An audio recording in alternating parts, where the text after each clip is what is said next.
Hello, everyone.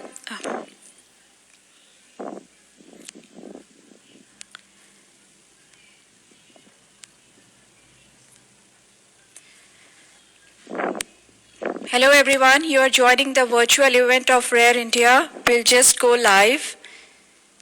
We're just waiting for the interviewer.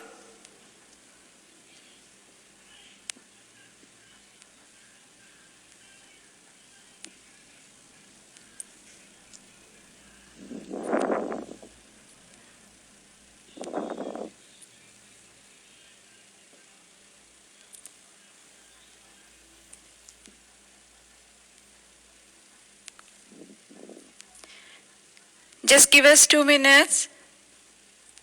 The candidate is about to join.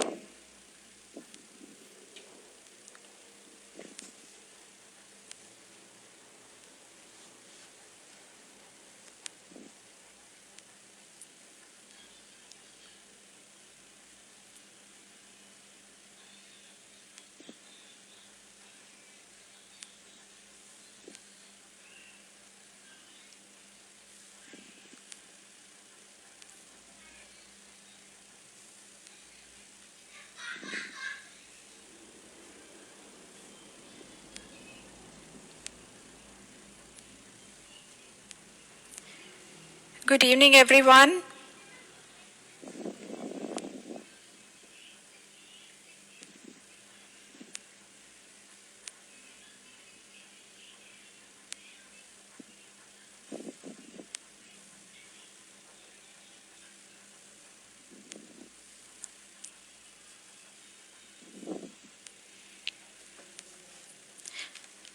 We're just waiting for the candidate to join in. Please bear with us.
Hi.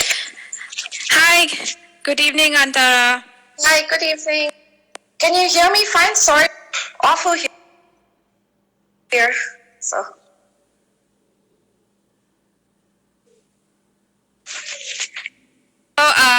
Hello, everyone.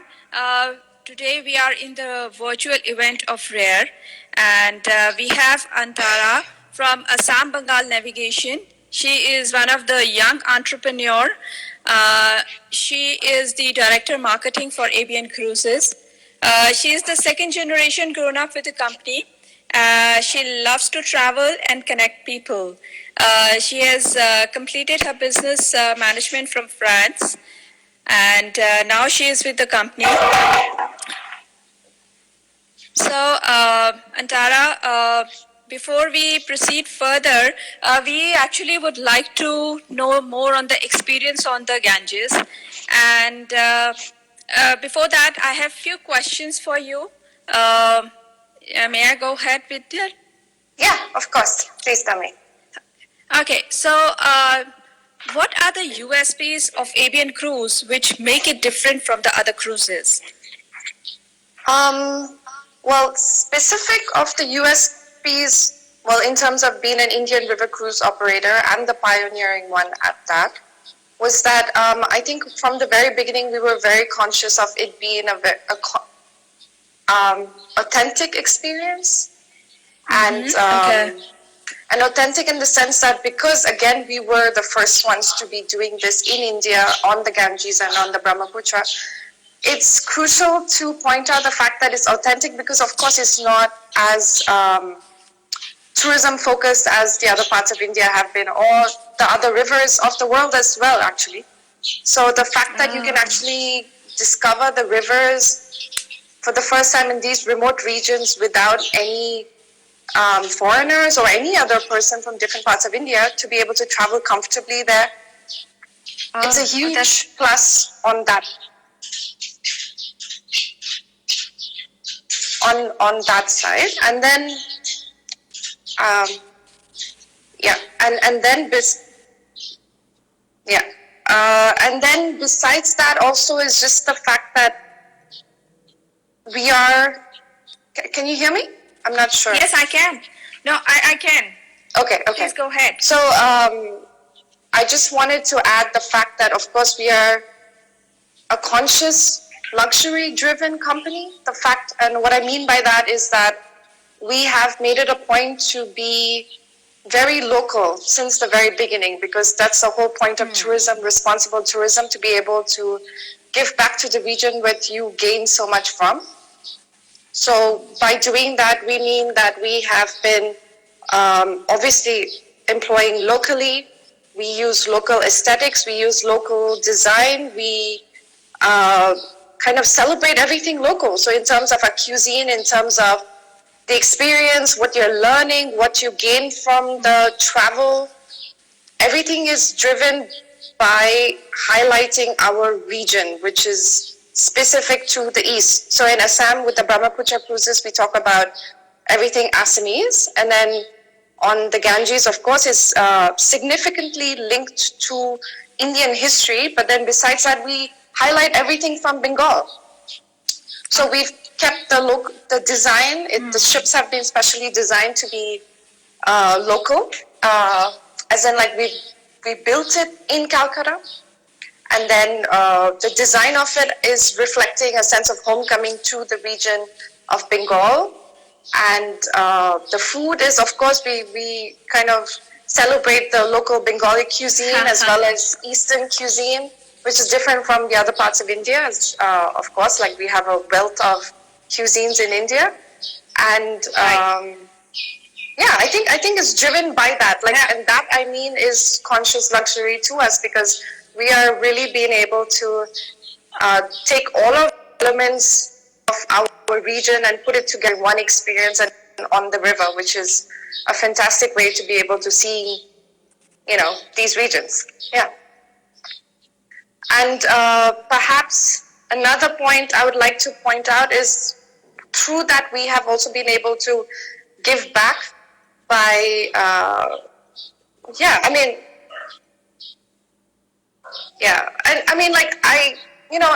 don't like to be just, using that word so loosely, because giving back is, everybody can say that. But what I'm trying to say is that we have kind of formalized our foundation, but it's everything that we have always been doing since the very beginning. But we have just made it more formal, because we found that we can be more effective by pointing out change makers within these communities that we operate in. And then through them, they can make much more of an impact. So we kind of enable them to be able to make an impact, and not just giving just monetary resources just like that, but like maybe in terms of we've built a little English spoken tuition center in the Baranagar village on the Ganges. Wow. Okay. And then in Assam as well, we support all the local schools and the villages that we go to. In terms of resources, we do young naturalist training camps. That's a great contribution. No doubt. Thank you. Yeah, this is all my dad, really, who has, who set up the ethos for the company, which is incredible. Yeah. So I'm proud. Great.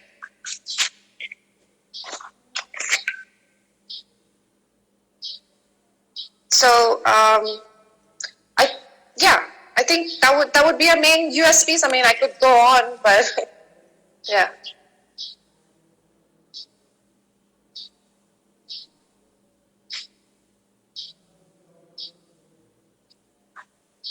I would ask you that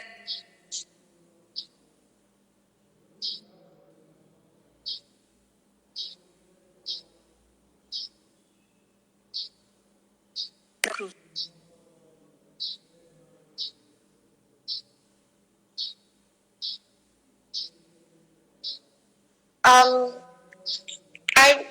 I'm not quite sure if I could hear everything properly. What was the okay, next? so Sorry. I'll repeat. No worries. I will repeat the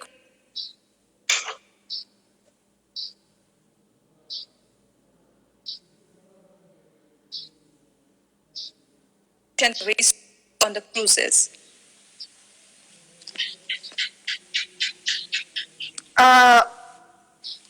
Maninder, I'm so sorry. I really couldn't hear the question. Okay. Can you hear me? Can you hear me? Yeah, it just keeps breaking a little bit. So, Okay. Let me try again. yeah, now I can hear you. Now I can hear you. It's good. Okay. So how the ABN is keeping the cruise and the operations green? How you're handling the garbage and the wastewater on the cruises? Yeah. Yeah, that's a huge factor,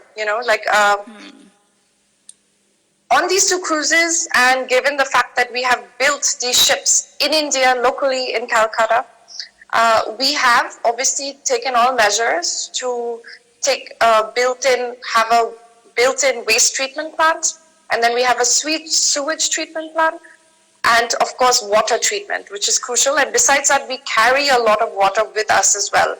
So say for instance, when we are doing the toilet use, we use the water that is treated and then used for the toilet. So it's wastewater that's been reused for the toilets. But for the shower and such, we carry such water. And for drinking water, of course, we carry the bulk of drinking water with us. And at every stop, we have pointed out, like, say, local suppliers who give us the water, and then they refill it in our big water jars, jugs, or whatever you'd call it. They refill it and they give it back to us. So, on every point, we have kind of figured out like a local supplier for our fresh source of vegetables, and for the water coming in, and then of course we don't use any single-use plastic as much as possible. Of course, I mean, we can't say that we have completely eliminated, but where we can do so, we have. We provide water dispensers at every level. We give them glass bottles, and we also provide water flasks for when they go out on excursions. And yeah, so everything that is practically doable given on a ship, we have taken care of. And of course, there's always more to do, but I think what we can do within limits here, we have been able to take care of, yes. Oh, that's great. That's a great knowledge you have given to us. There's another question. Would like to, well, you have great newsletters, and we would like.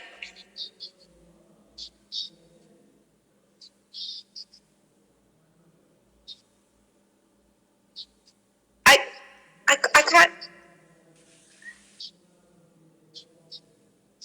I couldn't hear you again. Newsletter? Something you said about the newsletter? Yes. So, would you let us know about what are your employees currently doing? And because you write a lot about your employees in the newsletters. Yeah.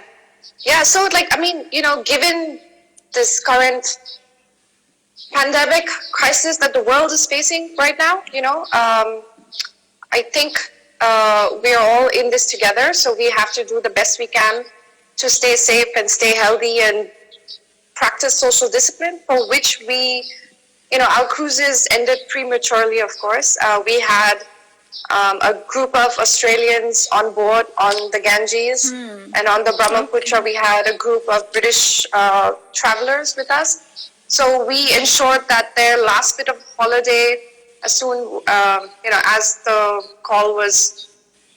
COVID call was ongoing, and before the Prime Minister made the lockdown call, we ensured that the holiday went smoothly as possible, given the occasion, of course.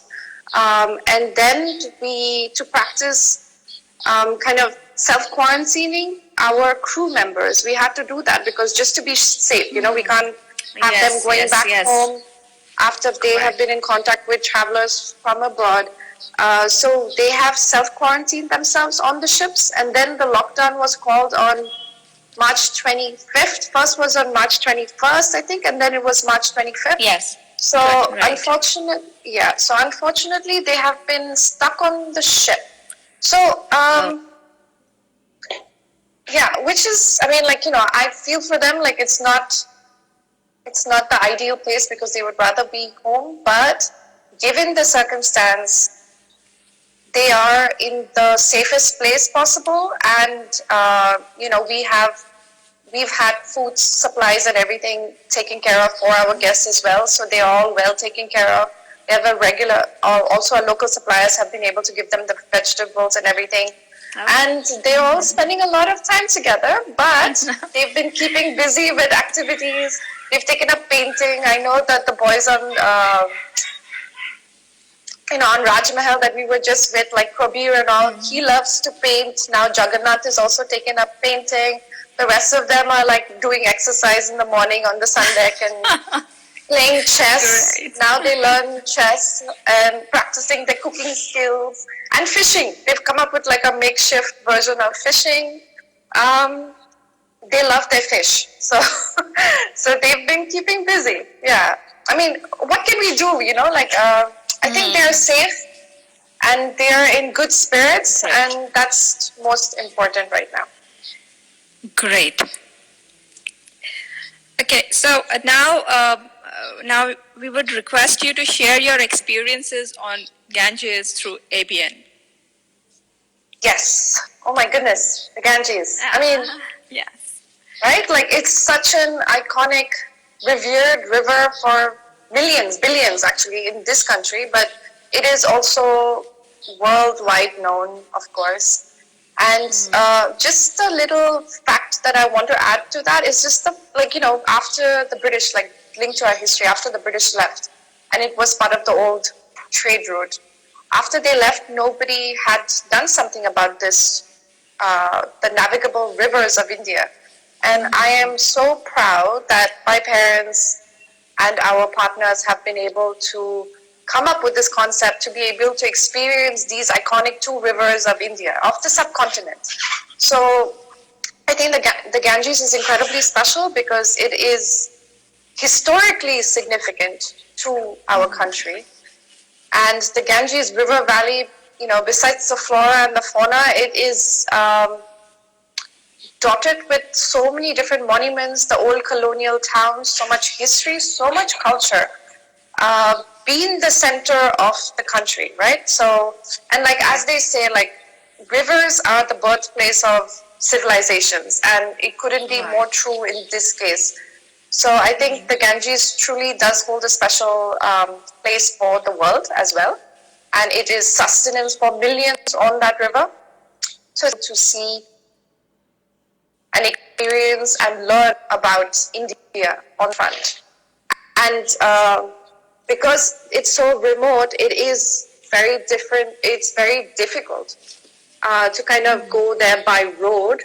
So to be able to have a river cruise instead is like, not to be biased or anything, but it is such a fabulous way to experience that part of India and learn so much of your history as well.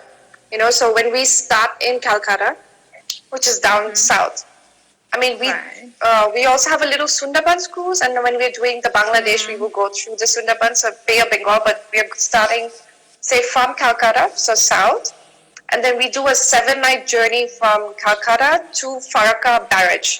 So the Farakka Barrage is where India divides the water between, obviously, India and Bangladesh. And this usually happens between, yes, and it's a huge barrage, and that's also like the closest point to the border in Bangladesh as well. And because of the water division between the two countries, we have kind of a shortage of water supply as such, so technically we are not a year-long business. We cannot operate a year-long business. So whatever we do, we operate between 6 to 8 months in a year. We on the Ganges specifically, we start in August. And why August, Okay. even though it's a hot, sticky, tropical monsoon time of India? But we do That's it right. because here, yeah, it is that, but it is, okay. So basically when you're on the cruise, you have, 360 view of the river around you. There's a nice cool breeze, you're sailing. There is air-conditioned cabins, air-conditioned saloon, air-conditioned dining, spa, everything is air-conditioned. We plan the activities early in the morning, later in the evening, so that you are comfortable. So yes, it's a very much a relaxing cruise to be able to do it at that point. So we start in August because we do a 21-night journey starting in Calcutta. So we do Calcutta to Farakka, it's a 7-night journey. Then from Farakka to Patna is the next sector, which is called the Holy Ganges, as we call it. And that's another 7 nights. And then we go all the way up to and beyond to Chunar Fort. So this is the City of Light cruise. And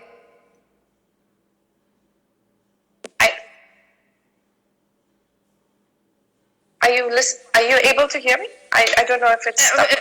Yes, it just stuck. Now we can hear you. Okay, good. So I was saying that the 21-night journey that we do is 7 nights of the historic Hooghly, which is our itinerary starting in Calcutta, ending in Farakka. It's going upstream. Then we continue upstream from Farakka to Patna, and then from Patna to Varanasi. And then we stay on the Varanasi-Patna sector for 4 departures. That means like 7 nights each time. And then what is exceptional about this and why we start the cruise in August and September, particularly for that segment to cover Varanasi, because it is an incredible way to experience Varanasi, because that is the only way you are able to wake up to the Varanasi Ghats. And you know that all that is special about Varanasi truly is the riverbanks, and how you see the city come to life. And to be able to see that from your bedroom window when you're docked in front of Ramnagar Palace is truly exceptional. And then, and it's so beautiful to be able to do that. And then, of course, lights of Varanasi.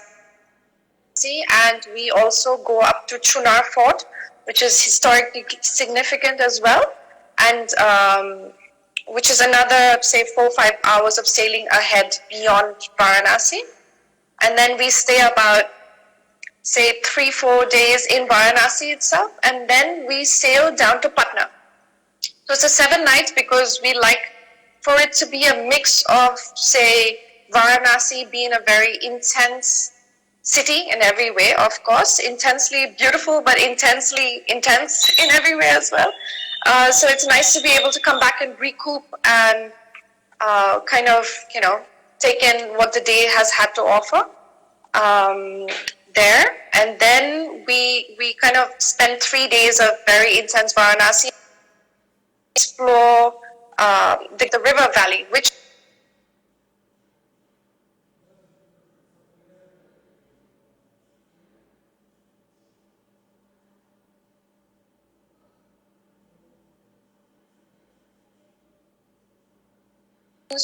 going to on the city experience for our guests who have come, and they get to see Varanasi that way, but they also get to see the rural side of India on that segment.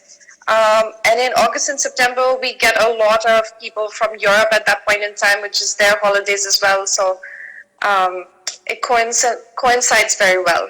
And then we do that for about 4 departures. So we do August and September there, and then we will come back down, and we are doing in the main itinerary, which is historic, which is between Calcutta and downstream, 7 nights from October till May. So that is the most popular route, the most comprehensive route as well, as I would like to, what I say to people, because when we first started on the Ganges as well, it's just we really did do our thorough research in terms of just kind of going down to the history, visiting all the monuments, seeing what is doable, seeing what is not doable, keeping in mind the distance from the river and where the monuments are located, trying to minimize, as cars, or we could actually get the experience on foot or on little tuk-tuks so that the local communities can also benefit. But where it is not possible, of course, it's not possible on certain occasions. But yeah, so historic Hooghly from October till about March, it's largely the best. That is the most immersive experience of the Ganges, as we call it. And we say it's the lower Ganges, but in Bengal it's called the Hooghly, which is why it's called the historic Hooghly. And we are covering the old, they can't hear us. Can people hear us? Or I'm just talking on and I can't hear you. Shit. I'm sorry, I can't hear you.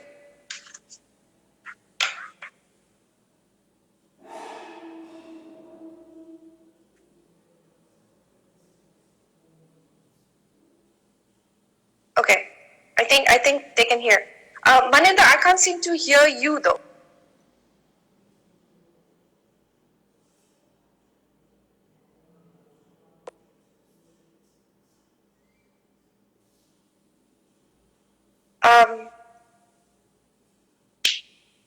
Should I keep what to do right now? Okay,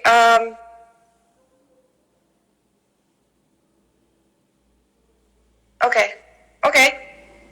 I'm just gonna keep talking then. So, was I at? Yeah, so the lower Ganges, historic Hooghly. So, let me just take you through our upstream journey. We start in Calcutta. We are not covering Calcutta because we have many other beautiful hotels offering the same kind of experiences.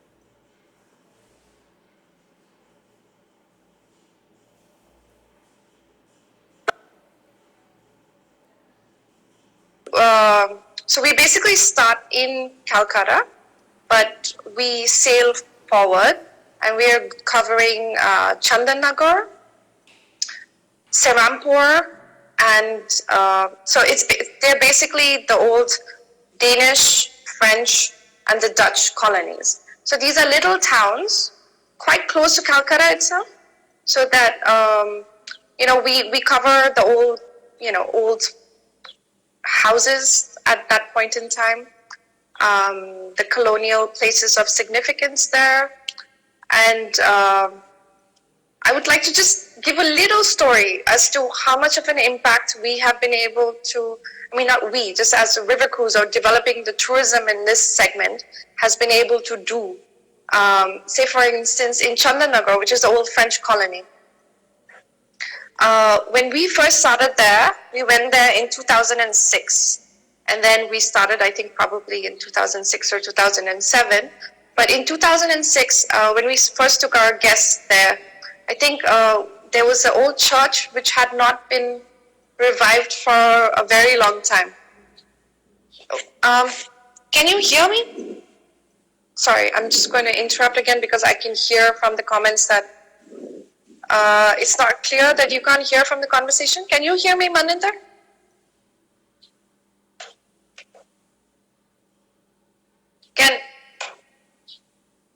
Can you hear me, Maninder? Okay. Okay, I just feel like I'm talking to myself now, so. Okay. Okay, so what I was going to say was that the little story from Chandanagar. So when we went there, the church, the local church there, this was in almost in ruins. Well, at least not well looked after. I wouldn't say ruins, of course. What I mean to say is that it wasn't as looking as lively as it should be. And then once we started getting our guests, and our guests were able to contribute, we were, the father there is become a really good friend of our team and our cruise managers.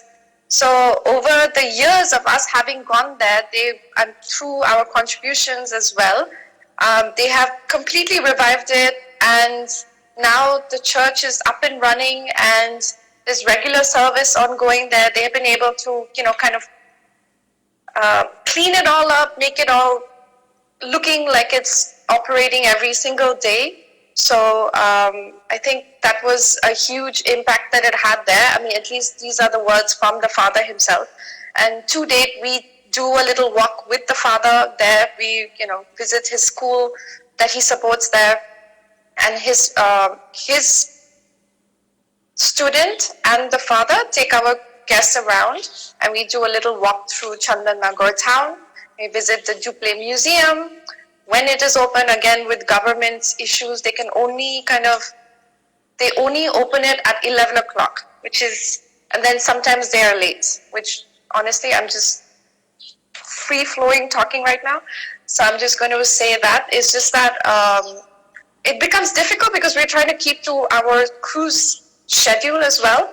And then, you have to take in the sailing time, get to the next destination. We have to ensure that everything is going on time and not late.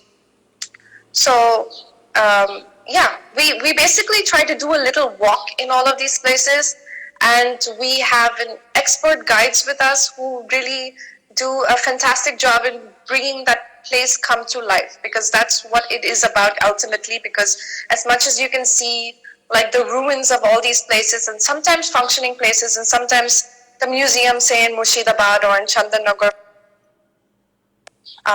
it's largely of it, and to have an expert guide with you to take you through the history of this region is absolutely fantastic. And also a guide who is full and not overdosing people with too much history, because it can get too much. So knowing how to kind of keep with the pace.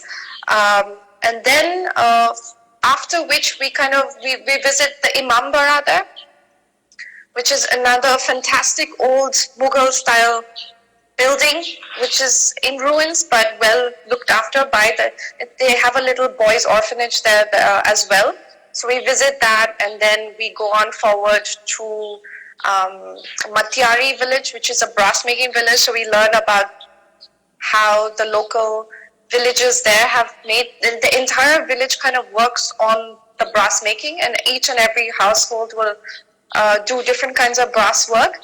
And when you're there, like, you can even, do a little carving with your own little whatever that you want for your family and such, to give back a little local souvenir that has been made for you.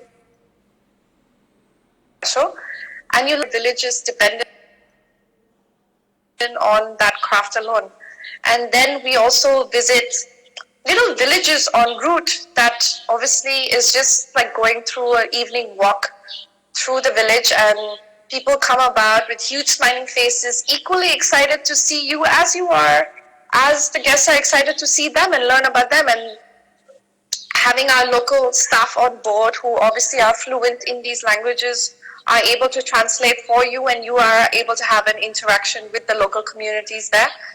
And then we are kind of going forward to Kalna. Kalna is home to, well, in terms of places of interest, it's home to the 108 Shiva concentric circles, which is a remarkable architecture, like also religiously significant to most people in India.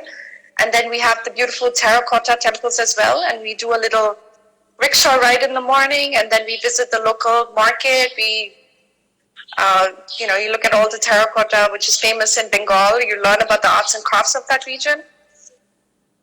And then we sail forward to Mayapur, which is home of the ISKCON Center. Again, this is probably, we're not trying to do any sort of specific religious propaganda by any means, but Mayapur has built this huge, imposing structure that looks similar to St. Peter's Basilica in the Vatican. So it's such an imposing structure that you cannot miss it. So we visit Mayapur and we learn about the ISKCON Center, the Hare Krishna consciousness, and another fascinating facet of India as well. And then we sail forward to Murshidabad, which is another, it was the capital of the Nawabs, like the birthplace of the muslin silks, beautiful silks, which is still very much textiles of Bengal. And in Murshidabad, which is really the glitzy glamour of the river on this significant itinerary, is the Hazardwari Palace, which is the Palace of the Thousand Doors. And we are visiting Khatgola Palace and a lot of little old mansions of the Zamindars at that point, which is beautiful old mansions that are almost in ruins now. But say, for instance, Bari Koti is another beautiful mansion that has been revived, which is a fabulous place to stay. And Murshidabad is just a charming little town dotted with these old monuments that you walk through, do a little bullock cart ride through. Yeah, it's a beautiful way to see kind of these historically significant places. And then beyond which we are covering, there is also the Kushbagh Gardens, there's the Katra Mosque there is Baranagar Village. Baranagar Village, again, maybe I can tell a little story along with that, which something that I'm just kind of warms my heart to be able to say something like this is, another reason why we are in travel,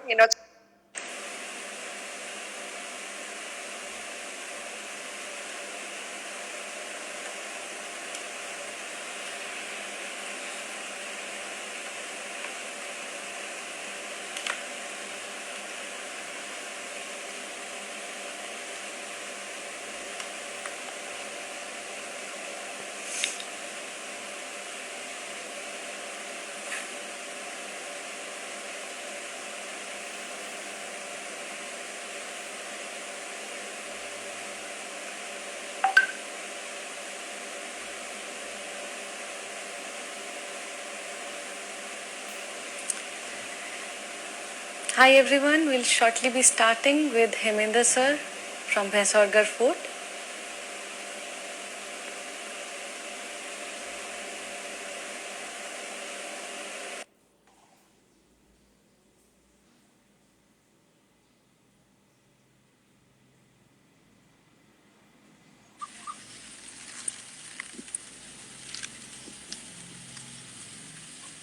Hi Hemendra sir.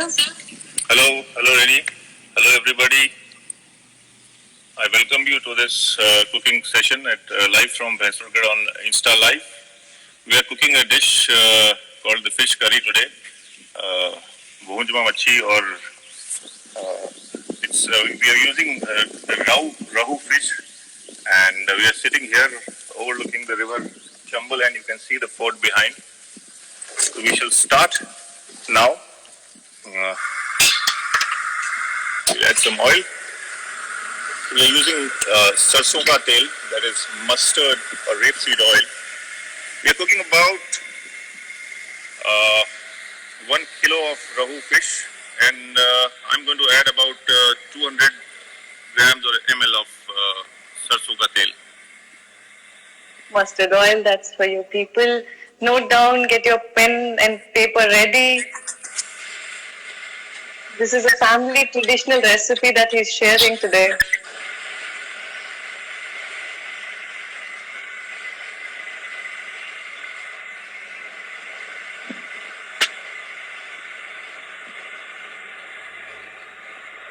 The weather is not that conducive this evening, because there's a lot of breeze around.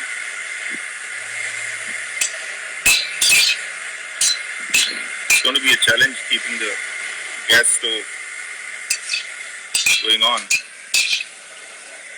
So we've put some protection around it with some stone slabs here.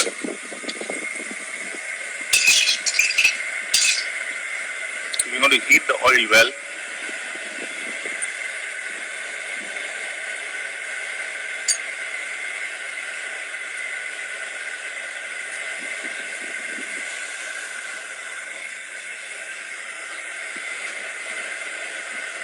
Hello, Mr. Paramveer Bisalpur. Kamagani, we are cooking machi, rahu machi. Hello, Shobha. So rohu is basically from the family of carp, which is Yeah, so the oil is hot now. We are going to add a few whole spices of garam masala, khada garam masala, along with methi dana. So here you have all the spices. So some long, kali mirch, badi ilaichi, dalchini, that is cinnamon, bay leaves, tej patta,